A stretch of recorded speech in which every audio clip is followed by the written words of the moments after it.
Welcome to another episode of Jackman Radio. I'm your host, Mike Jackman, and I am joined today by Mr. Benjamin Wecht, who is the administrator for the Cyril H. Wecht Institute of Forensic Science and Law I believe it's in Pittsburgh, correct? Correct, at Duquesne University in downtown Pittsburgh. Cool. I've never Just been to about Pittsburgh. Okay, yeah, I gotta make it there one of these times. But hey, thanks for coming on, Ben. I appreciate it. My And pleasure, Mike. Thanks for having me. absolutely. So before we started, we were kind of talking a little bit off air about the upcoming um, JFK Assassination at 60 symposium that you guys are having there from November 15th to 17th. Correct. Can you tell our audience a little bit about that and kind of the background on that and how that's coming together? Sure. So this is part of our annual Forensic Science and Law Symposium series that began in 2000. This is our 22nd annual symposium. We missed a year. We typically address, if not a specific case as we are doing here, a particular area of, let's say, applied forensic science. So where forensic science meets the law and meets or meets public policy. Looking back, we've done conferences on the state of forensic death investigation, um, uh, cold case investigation, digital forensics. We've also done specific conferences on 9/11, on the Robert Kennedy and Martin Luther King assassinations, and so on. Previously, we've done two JFK assassination conferences, the first one in 2003 on the 40th anniversary, and the second, and what I thought was going to probably be the last one 10 years ago on the 50th anniversary. And as I was telling Mike before we got started here, I did not have this on my radar until maybe several months ago. We started getting a lot of inquiries, people pointing out and inquiring about the 60th anniversary, and we decided to do another conference. And so it'll be a two and a half day, I should say, a 2 day plus an evening event, a hybrid event. So it'll be happening here on campus in Pittsburgh as well as on Zoom. Cool. Yeah, and I've got actually the website here. Let me see if I can pull that up and we'll kind of look at that a little bit here. Let's see.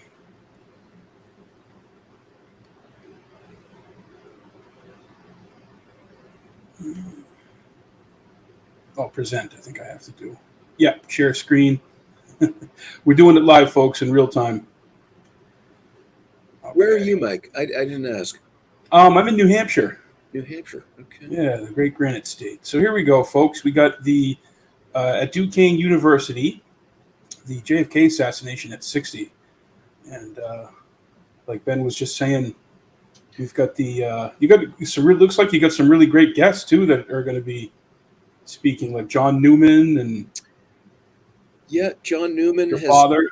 been here. Yeah, God bless. He's our namesake, who is my father, Cyril Wecht, is 92. Has not been speaking here lately, but is on the agenda for the first morning of the conference. He'll be joining conversation with former Secret Service agent Paul Landis, Wow. who's up there at 88 himself, and who we just were introduced to a few months ago.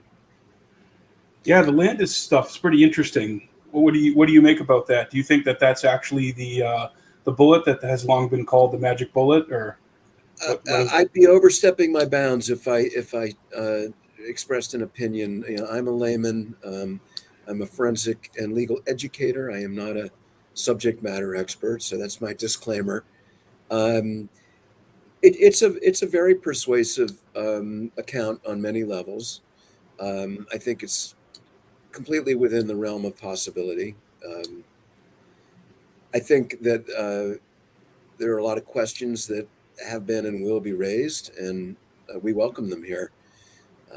How it all shakes out in the end, we shall see. But I think it raises some very significant questions, not just about the so-called single bullet, but about the number of shots, directionality of shots, um, and so on. So what's that like on campus, talking about that and debating that? Because I feel like even in academia now, I know like at the high school level, I went to college from 2005 to 2009, and I remember having debates on campus about 9/11, about the JFK assassination and other political stuff. And at times it could get a little heated, but it always ended on kind of a friendly note. Go and have a beer afterwards. What's it like now in academia talking about issues like this? So first of all, our crop of students here, not only were they not around for JFK, nor was I technically, but 9/11 occurred before they were born, which is Wow. just mind bending. And O.J. Simpson and all these cases, they're more focused, on the Idaho killings or the Murdaugh family saga, etc. Um, so I don't see among students a significant amount of interest in historical cases, but I'm sure it's out there.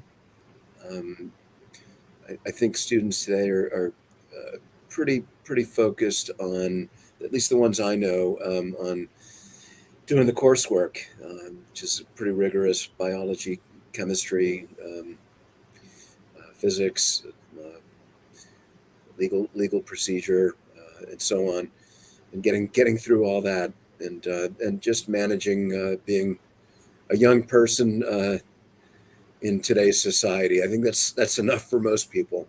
But that's students you're asking about, undergraduate, and Yeah, students. I mean, even among faculty too. I right. mean.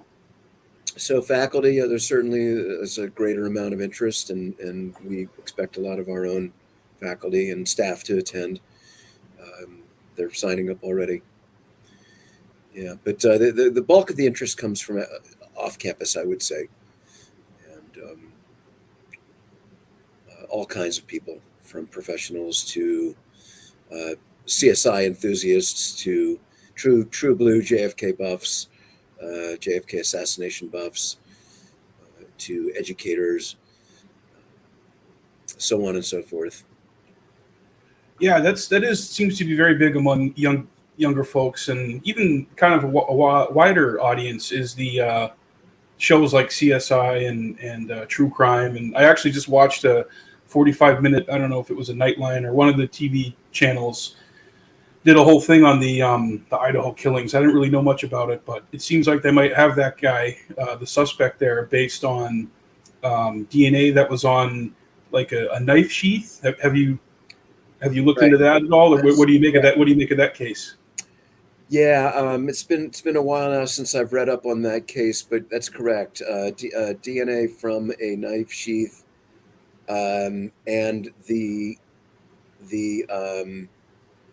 type of knife made for that sheath matching wounds on the Mm. bodies as well. And the DNA was matched to him through, if I'm not mistaken, a genetic connection, a familial connection.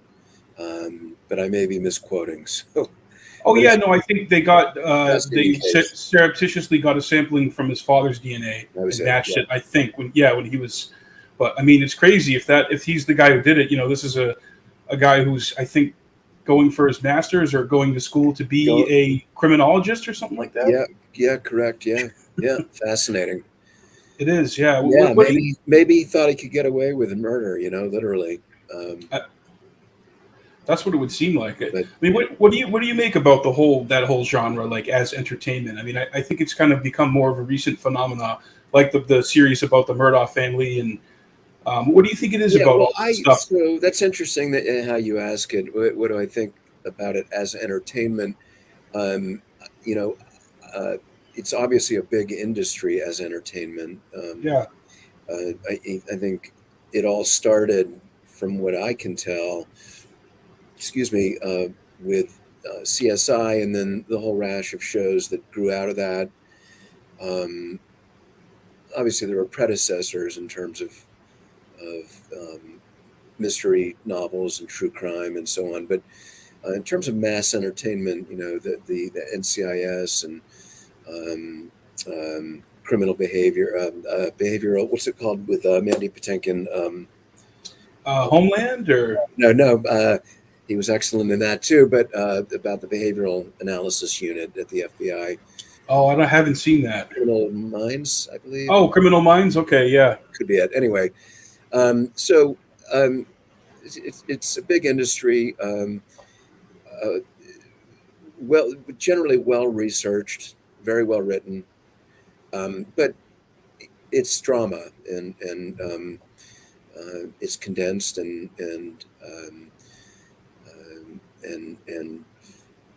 in terms of time frames for developing DNA or toxicology or whatnot, simplified in terms of roles.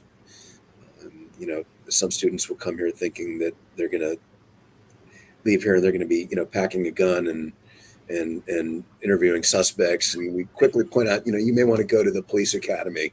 um, it's not accurate. We did a conference here, one of our annual symposia many years ago, called Where Fact Meets Fiction, and we had a blend of actual forensic practitioners and folks from Hollywood. We had two of the writers for CSI.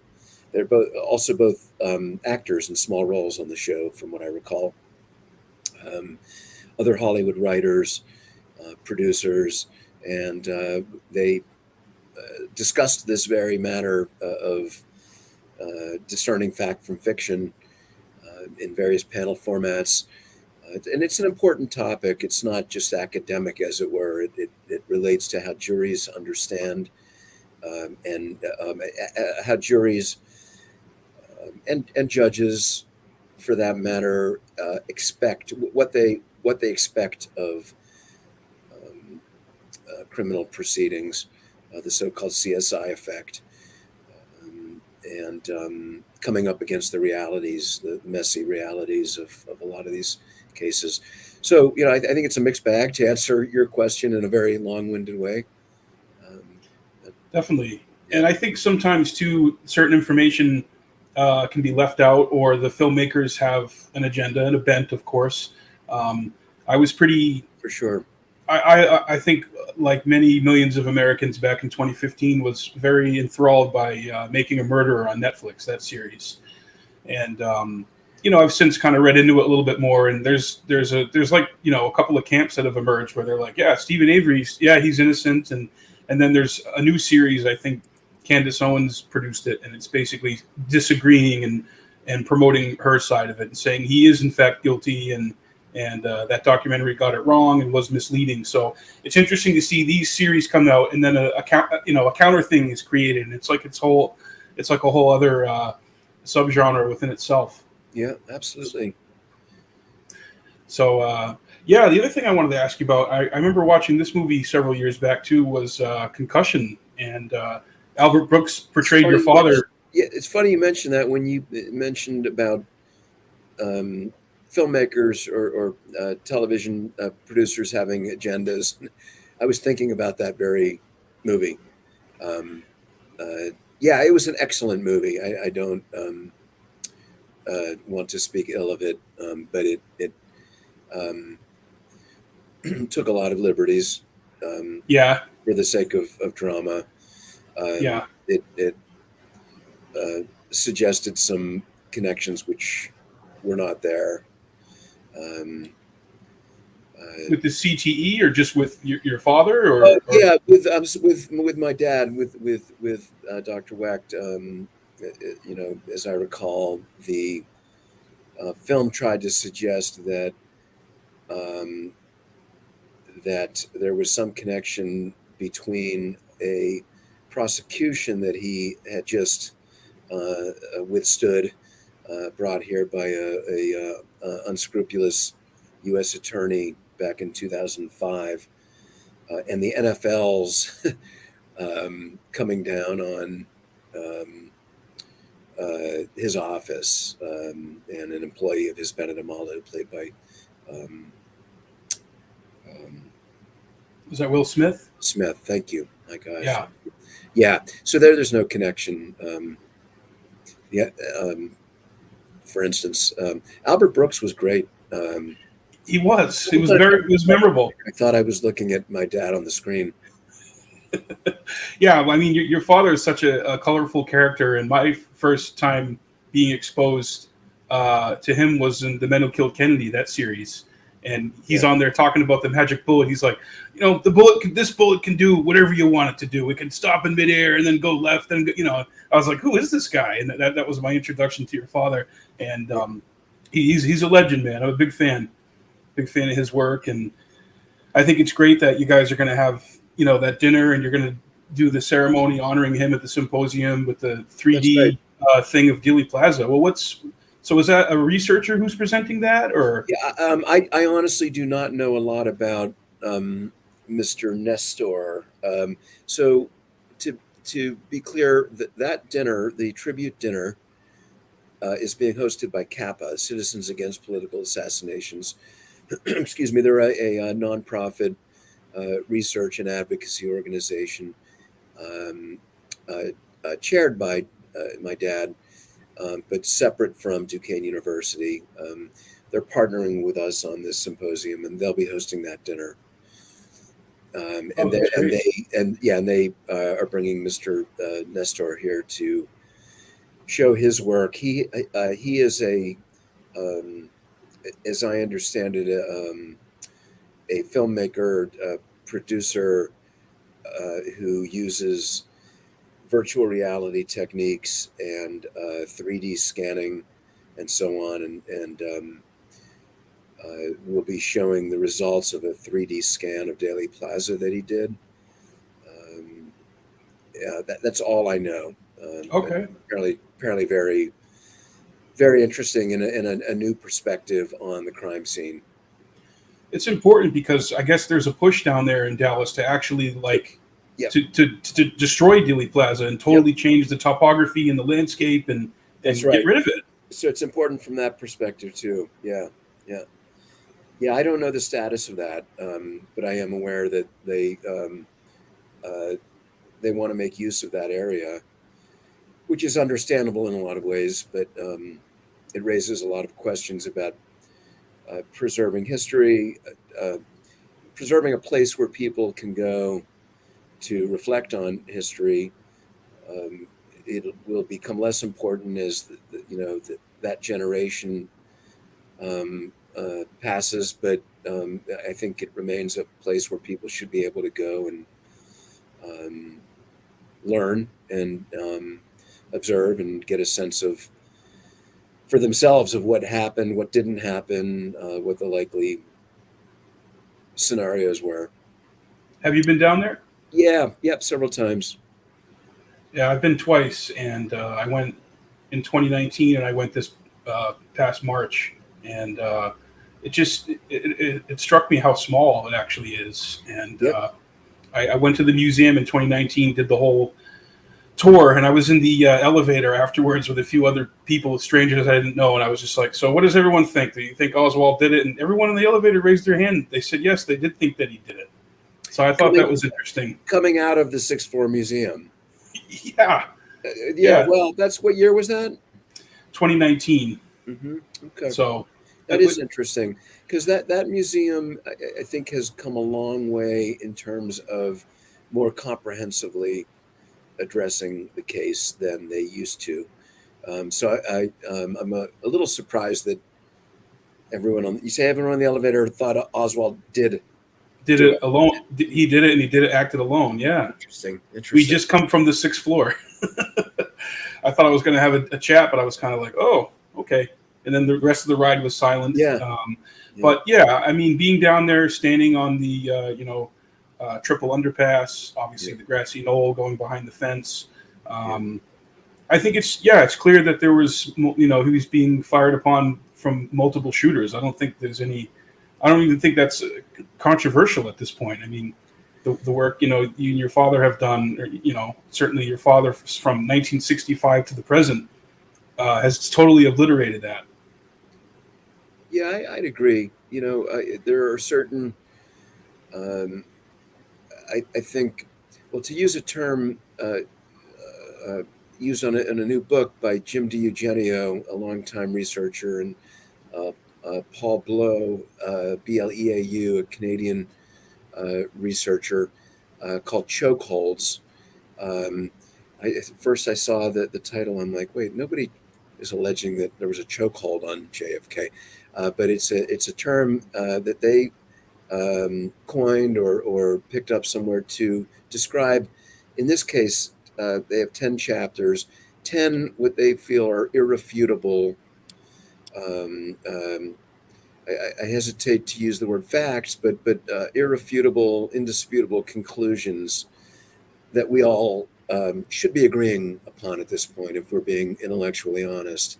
And one of them is that there was more than one shooter. Uh, who or where, you know, or who they were associated with, those are other Right. bigger questions. But yeah, I think we need to agree that there was more than one shooter. And if you look um, at our symposium agenda, uh, you're not going to find single bullet theorists here. Um, Right. I don't mean in the audience, uh, but we feel that we're at a point now where the body of knowledge has to be advanced, and it doesn't make sense to go backwards. Yeah. In the past, we've had Arlen Specter here. We've had Oh, cool. we in 2003 we had Dr. Michael Baden, who chaired the Forensic Pathology Committee for the House Select Committee on Assassinations, and who agreed with the single bullet theory and the lone shooter scenario, despite being an eminent forensic pathologist and right on almost everything else. Including Epstein. He oversaw And the. I'm a friend of the Institute, yeah. So we have entertained those positions and presentations in the past, but at this point, it would be like holding a climate change conference and inviting people who want to talk about um, exclusively about natural weather events and El Nino and so on. Um, Yeah, we had the hottest September, I guess, in recorded history. yeah, Yeah, I mean that's a whole other can of worms. Yeah, that's right. Yeah, that's crazy. But yeah, Baden. I think Baden was kind of pushed out in New York from a corrupt mayor or a corrupt administration before 1980. Because I've been looking into the Lenin assassination a little bit. Have you guys looked into that at all? Do you have any thoughts on I'm that? sorry. Which assassination? John Lennon. I have not. No. I didn't for a long time. I grew up as a huge Beatles fan, and I just thought it was a pretty clear cut deal. But Yeah. apparently, it looks like he was actually shot in the chest. And the problem is, Mark David Chapman was like 20 feet behind him, firing in the. Yeah, so that's a very Yeah. interesting. I And don't know anything about that. I'd be interested to learn more. I think Baden would have been the either the coroner or He was New York medical examiner. medical New York examiner City medical examiner.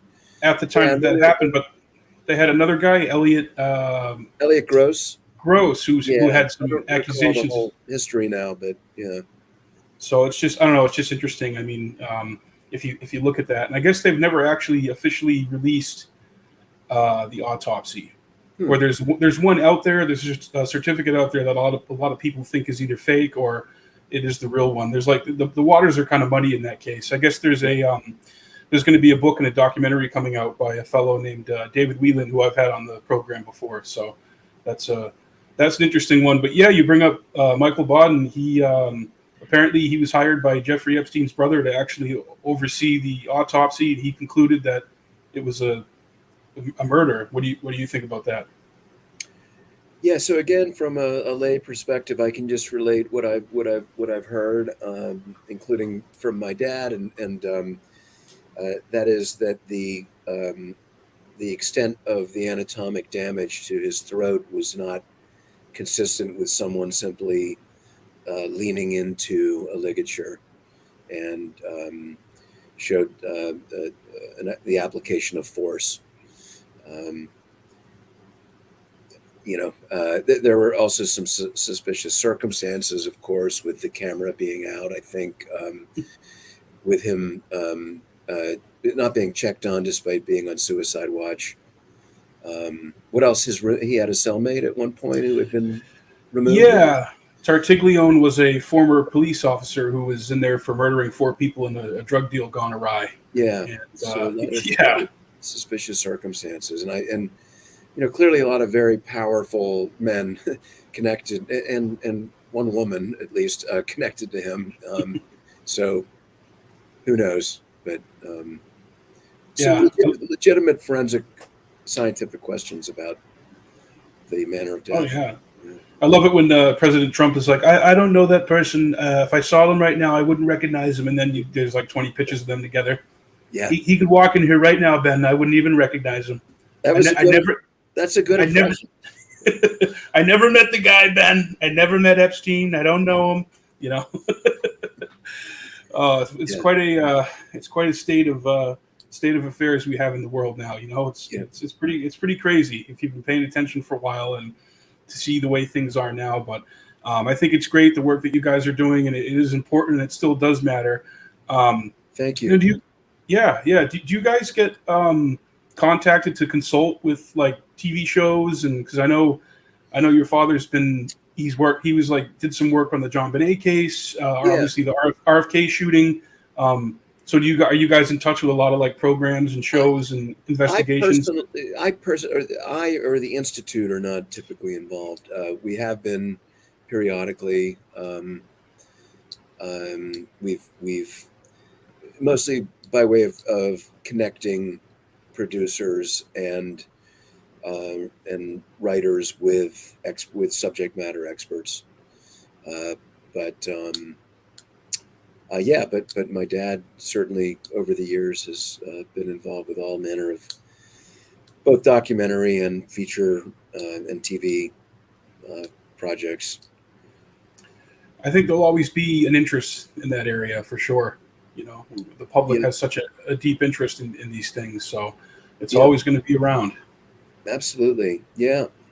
And I really credit to a large extent Oliver Stone and his film JFK for renewing interest in this case and passing the torch, as it were, to a whole new generation of researchers.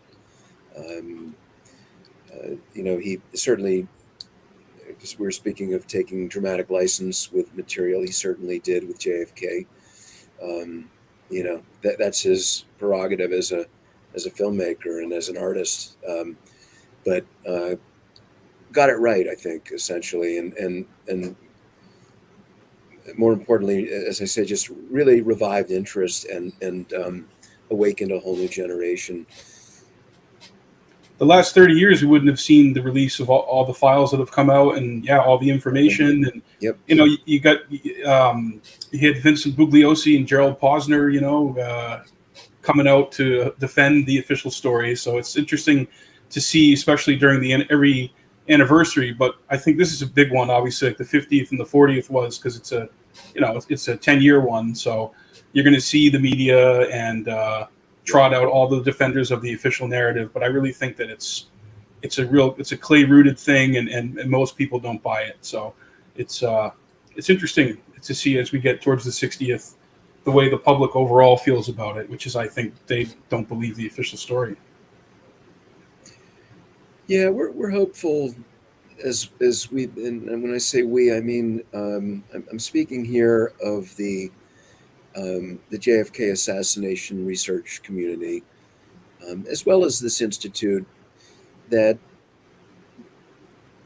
there may yet be, if not a solution, in terms of the naming of one or more individuals who committed the assassination, a consensus that there was a conspiracy and that there was that there were different trajectories, and moreover, that there has been, for whatever reason, a cover-up.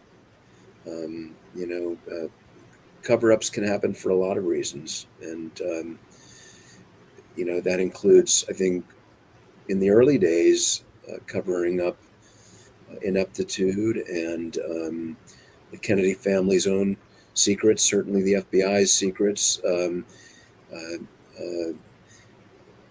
CIA, has been there from the get-go.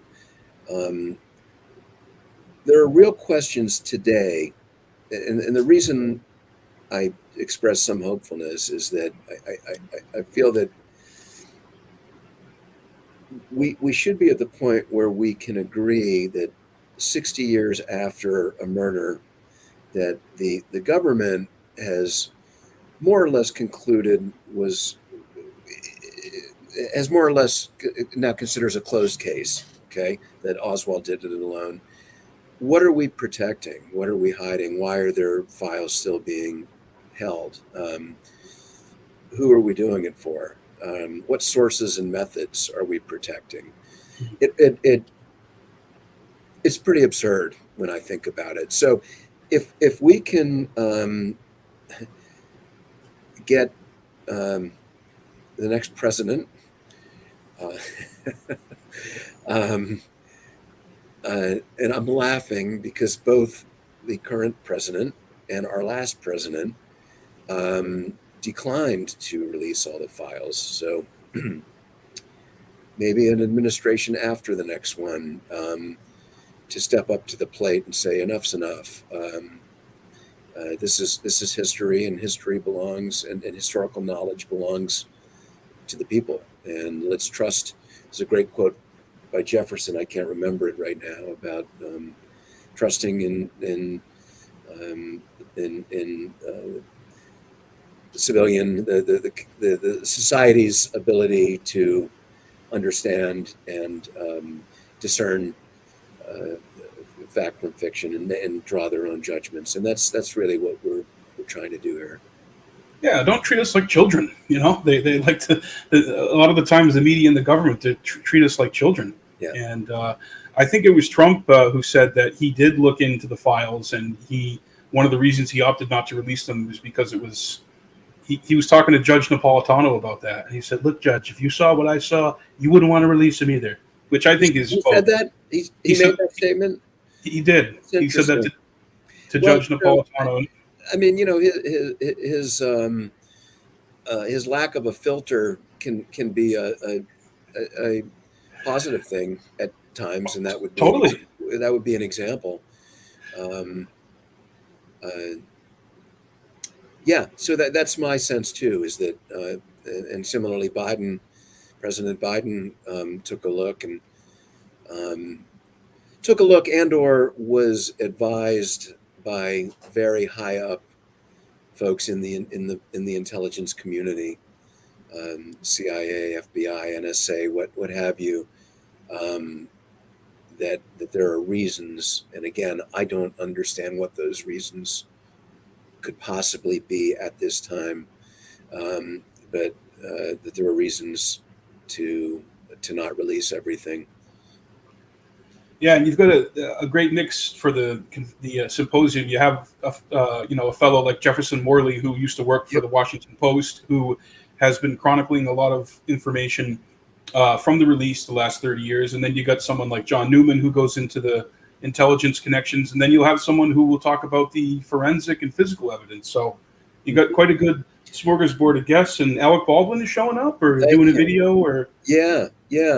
Well, first, let me just, before I mention Alec Baldwin, with regard to the breakdown of the content, the first day, Thursday, November 16th, the first full day, is focused on forensic, scientific, criminalistic, medical matters. The second day, Friday, November 17th, is focused on historical questions, political issues, CIA, Cold War, also on some educational opportunities and challenges, pedagogical methods and so on. So looking to the future and so on. The opening evening, which is Wednesday, November 15th, we'll be having a reception. Then we'll be welcoming a professor of political science from University of Virginia, who is a JFK expert, not an assassination expert, but a JFK administration expert, to sort of give a keynote, I guess you could say, as to why we're all here. Why um, um, not just to study a murder case, but to honor and give the attention we need to a man cut down in the prime of his life, a leader of the free world, and a husband, father, etc. Why that matters. She'll be her name is Professor Barbara Perry, and then she'll be followed by Alec Baldwin, who's going to talk about the assassination and why it's still with us and why it matters, and why we're still paying attention to it all these years later. He someone that we became connected with several years ago at a conference in Houston that was being hosted by Kappa, and struck me, for one, as an incredibly astute scholar of this case. Someone who is not just a hobbyist, but has really paid close attention to it and has some things to say about it. So we're looking forward to having him here. It's great to see him go on like MSNBC and actually talk about it. He's got a lot of courage to do that. Well, he had a podcast that was supposed to be on MSNBC 10 years ago that they pulled the plug on. I think so, yeah, like Jesse Ventura. There may have been one episode, or and NBC pulled the plug on that. I don't remember what the stated reason was, but yeah, and I've heard Alec Baldwin talk about the war games that were going on 9/11 as well. He's publicly tweeted about that, and so good on him. That's great. And you're having another director, Rob Reiner, right? He's showing up. Yeah, that's right. That's interesting. He'll be visiting us via Zoom as a special lunchtime. Not so much presenter. He's going to speak briefly about a podcast that he and Soledad O'Brien are launching on iHeartRadio called "Who Killed JFK," and then he's going to take questions from the audience. Oh wow! I didn't know he was doing that. That's awesome. Yeah, it drops on November 8th for 10 episodes. I don't know if they all drop at once or if they will do it serially, but November 8th is the first episode on iHeartRadio. Isn't she with CNN, or she was? I don't believe she is anymore. Yeah, she's not anymore. Yeah. Okay. Yeah. What do you make of RFK Jr.? Maybe with iHeartRadio for all I know, but I may be misquoting. What do you think about RFK out there? Yeah, not my man. No. Very, very, very bright guy. Has done tremendous work on behalf of the environment, especially our waterways. I wish him well, but not my man for leadership of the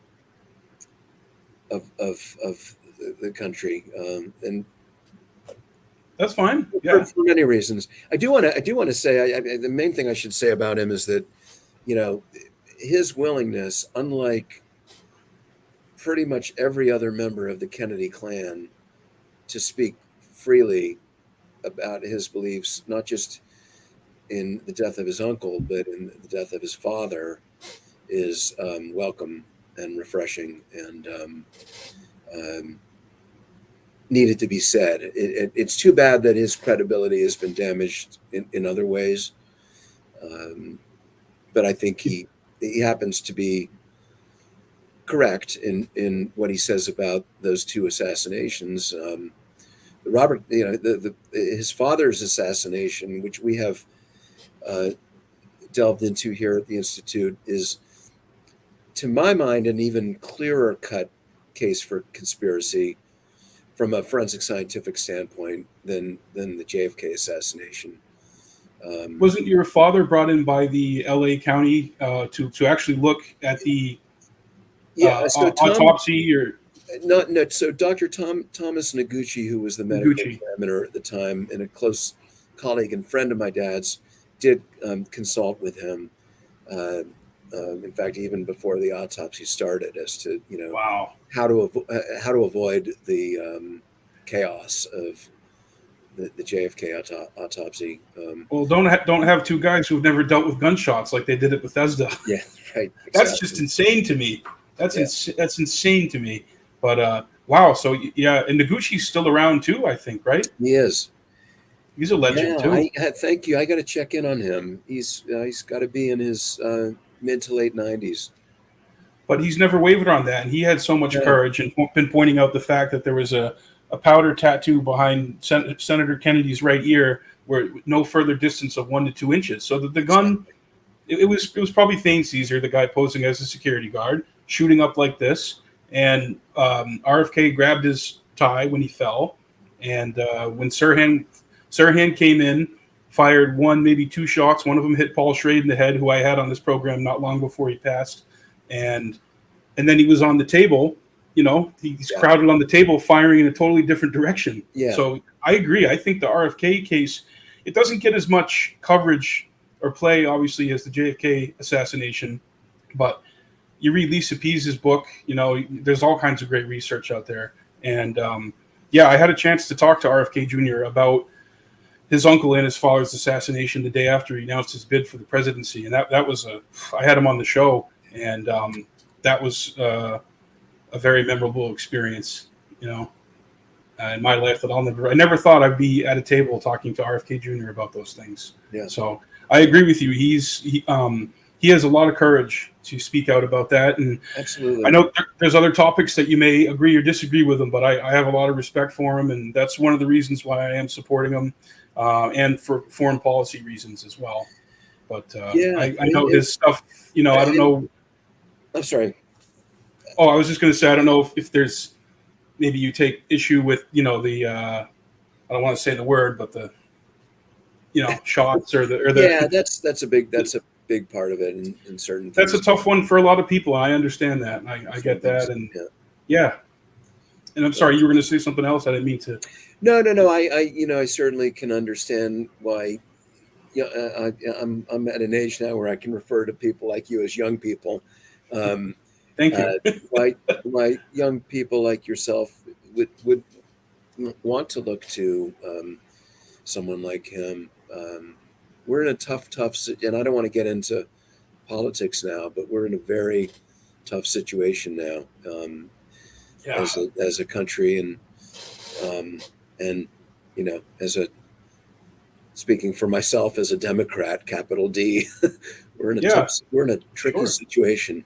So I can understand where you're coming from. But you Absolutely. got a lot of courage, Ben, being out there as a Democrat, talking about the Kennedy assassination and the career that you've had the last 22 years at the school. I mean, it's not even a popular. I when I was younger, I guess I considered myself a Democrat, and I still have a lot of those views. I want health care for all. I'm anti-war, but I feel like a lot of that's been flipped now, and I feel like even a lot of Democrats don't feel comfortable talking about like the Kennedy assassination or just shrugging it off or calling it a conspiracy. That's at least been my experience, which is disappointing to me. Excuse me 1 second. I'm going to shut these blinds here. Yeah, you got the sun coming in. Yeah, I think there's a couple different things at play there. One is uh, that I think a lot of folks at this point consider it history. It's like talking about the Lincoln assassination almost. Why are we even wasting our breath on it? For some people, I think for others, there's a there those who have spent time on it.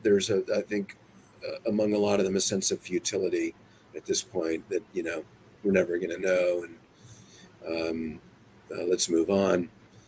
Um, but I think there are and I don't think I know, as the host of this conference and someone dealing not just with the speakers and folks who have submitted abstracts to us, and some of whom are presenting here, but also registrants and media, folks like you, that there remains a very great interest in and commitment to, again, if not solving it, learning as much as we possibly can about it. And maybe at the end of the day, gaining some sense of closure, or at least some sense of comfort with the public discourse and the national, the world consensus on what happened. History books have to change, and entrenched editors and publishers in the mainstream media have to turn over. There are definitely some institutional biases against conspiracy theorists, and that's a whole pet peeve of mine. That very phrase, quite frankly. Oh, yeah, it's so derogatory and dismissive and smug. Yeah. So, I at the end of the day, I remain hopeful that we are going to be advancing the state of knowledge, and look forward to people joining us here or online in November and being part of this. Yeah, I'd like to try and make it down for even a day or so. I'm doing an event on Friday, November, is that the 15th?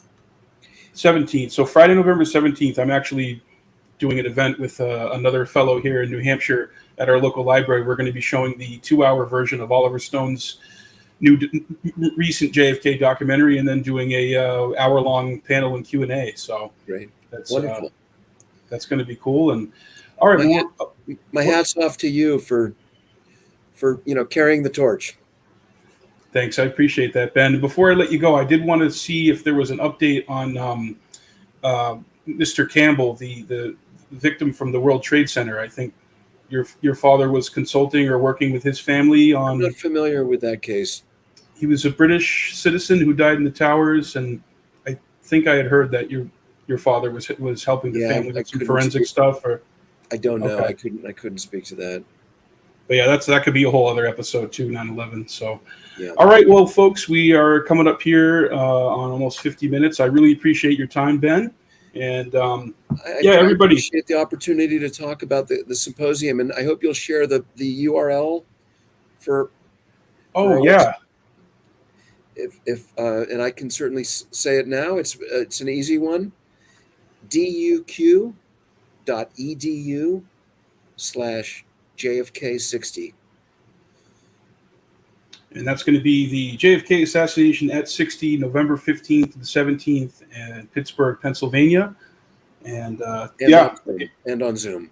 Oh, and yeah, for those that can't attend in person, there'll be an option to watch it. Correct. Excellent.